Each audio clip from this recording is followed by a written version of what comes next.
मैं तीनों लोकों के स्वामी, सर्वशक्तिमान, सर्वव्यापक भगवान विष्णु को प्रणाम करता हूँ। प्रभु को प्रणाम करने के बाद मैं अनेक शास्त्रों से जमा किए गए इस राजनीतिक ज्ञान का वर्णन करूँगा। आचार्य चाणक्य के अनुसार समझदार पुरुष इस शास्त्र का अध्ययन करके यह समझ जाएगा कि संसार में क्या करने योग्य है और क्या नहीं करना चाहिए, क्या पुण्य है और क्या पाप है तथा धर्म और अधर्म क्या है।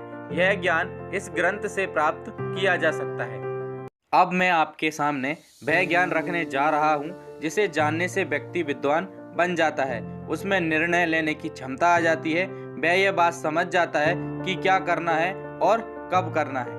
मूर्ख शिष्य को ज्ञान देना, दुष्ट स्त्री का पालन पोषण करना, धन का नष्ट होना तथा दुखी व्यक्ति के साथ व्यवहार रखने से बुद्धिमान व्यक्ति को भी कष्ट उठाना पड़ता है। बुरे स्वभाव वाली, कठोर और कड़वे वचन बोलने वाली, गलत आचरण वाली स्त्री, धोखेबाज मित्र, उल्टा जवाब देने वाला मुंहफट नौकर और ऐसे घर में निवास करने से जहां सांप होने की संभावना हो, ये सब बातें मृत्यु के समान हैं। व्यक्ति को चाहिए कि वह मुसीबत के समय के लिए धन बचाकर रखे और अगर स्त्री की रक्षा के लिए धन भी खर्च करना पड़े तो कर दे, परंतु स्त्री और धन से भी अधिक आवश्यक है कि व्यक्ति सबसे पहले खुद की रक्षा करे।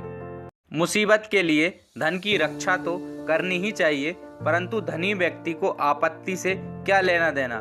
वह तो सोचता है कि धन से हर विपत्ति का सामना किया जा सकता है, परंतु धनी व्यक्ति को यह सोचना चाहिए कि लक्ष्मी का स्वभाव चंचल है, वह कभी भी व्यक्ति को छोड़कर जा सकती है।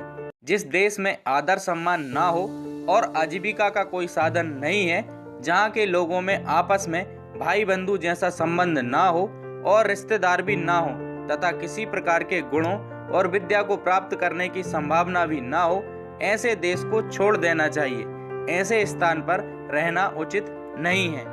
जहाँ वेद को जानने वाला ब्राह्मण, धनी मानी व्यक्ति, राजा, नदी और चिकित्सक, ये 5 चीजें ना हो, उस स्थान पर मनुष्य को एक दिन भी नहीं रहना चाहिए। जहाँ जीवन को चलाने के लिए आजीविका का साधन ना हो, व्यापार आदि विकसित ना हो, किसी प्रकार के दंड मिलने का भय ना हो, लोगों में शर्म ना हो, व्यक्तियों में अच्छा आचरण ना हो, उदारता ना हो, अर्थात उनमें दान देने की आदत ना हो, जहाँ ये 5 चीजें ना हो, वहाँ व्यक्ति को निवास नहीं करना चाहिए। अधिक कार्य करवाने पर नौकर चाकरों की, दुख आने पर रिश्तेदारों की, कष्ट आने पर मित्रों की तथा धन का नाश होने पर अपनी पत्नी की परख का ज्ञान हो जाता है। किसी बीमारी के हो जाने पर, दुख आने पर, अकाल पड़ने पर, शत्रु की तरफ से मुसीबत आने पर, राजसभा में, शमशान अथवा किसी की मृत्यु के समय जो व्यक्ति साथ नहीं छोड़ता, वास्तव में वही सच्चा बंधु माना जाता है।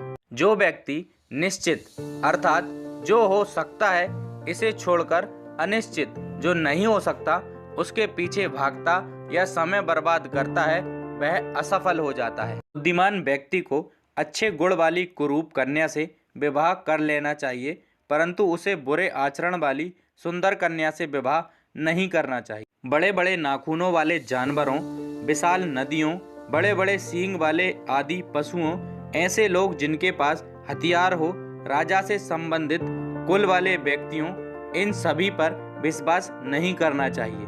विष में अमृत हो तो भी उसे ग्रहण करें। अपवित्र और अशुद्ध वस्तुओं में भी यदि कोई कीमती सामान हो तो उसे उठा लें। यदि नीच मनुष्य के पास कोई अच्छी विद्या, कला, गुण हो तो भी उसे सीख लें। इसी प्रकार अगर नीच कुल की कन्या अगर गुणी हो तो उसे ग्रहण करना चाहिए। आदमियों के मुकाबले औरतों का खाना दुगना होता है, बुद्धि 4 गुना, साहस 6 गुना और काम वासना 8 गुना होती है।